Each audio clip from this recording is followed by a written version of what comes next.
Paul Cole here with us, enjoying a cold beverage.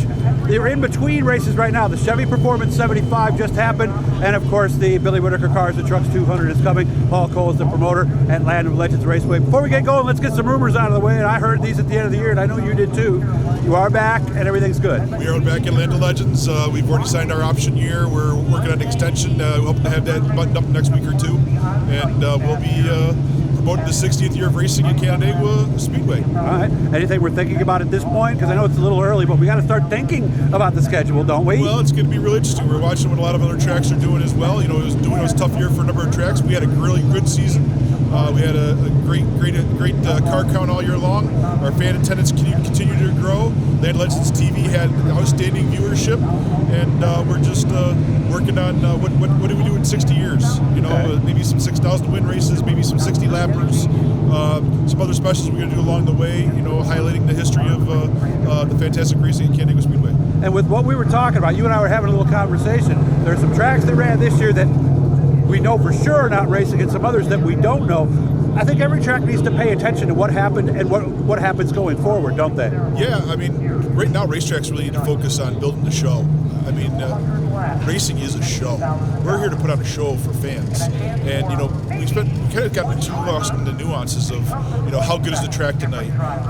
What's the car count tonight?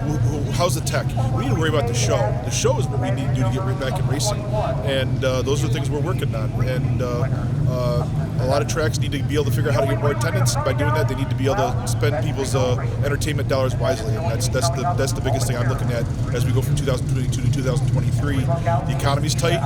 People are looking for ways to stay intact, and they can't keep doing the same thing and watching these tracks erode. And you know, I watch a lot of guys sell their cars out.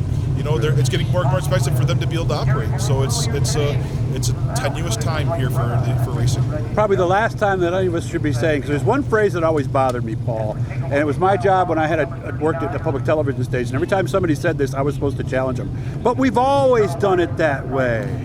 I have a lot of my employees stopped me and says, "We can do that." And I said, yeah, we can do that, because there's no wrong way to do things. Mm-hmm. Wrong way to do it is to keep doing the same thing and expecting a different result. Yes. The right way to do it is to keep innovating, keep promoting, keep moving forward, fix your problems, you know, enhance and build upon your successes. But we can't keep doing it the way we've always been. As I've used in an analogy not long ago, you know, they still sell the most popular car in 1972 was the VW Beetle. They still sell the VW Beetle, but you couldn't sell the 1972 VW Beetle today. It would not be the top selling car in the United States. So you need to evolve and change. You need to evolve and change. The other thing I keep saying is, streaming is killing racing. Our attendance is up 25%. It's not killing racing.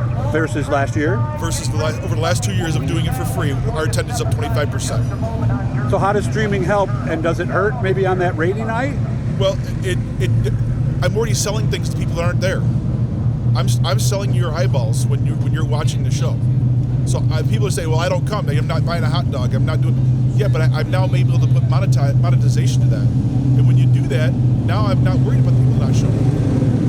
You know, and I'm making these more stable. We're getting cars that have better, bigger sponsors on them. They're able to get more exposure for themselves and their drivers. That means they have better equipment. That means they're able to show up the track routinely. Our car counts didn't dip all year long. That's one of the things that I noticed, especially in this economy. Some tracks, their car counts jump 6, 7, 8 cars in the class. Wow. We sustained them the all entire season.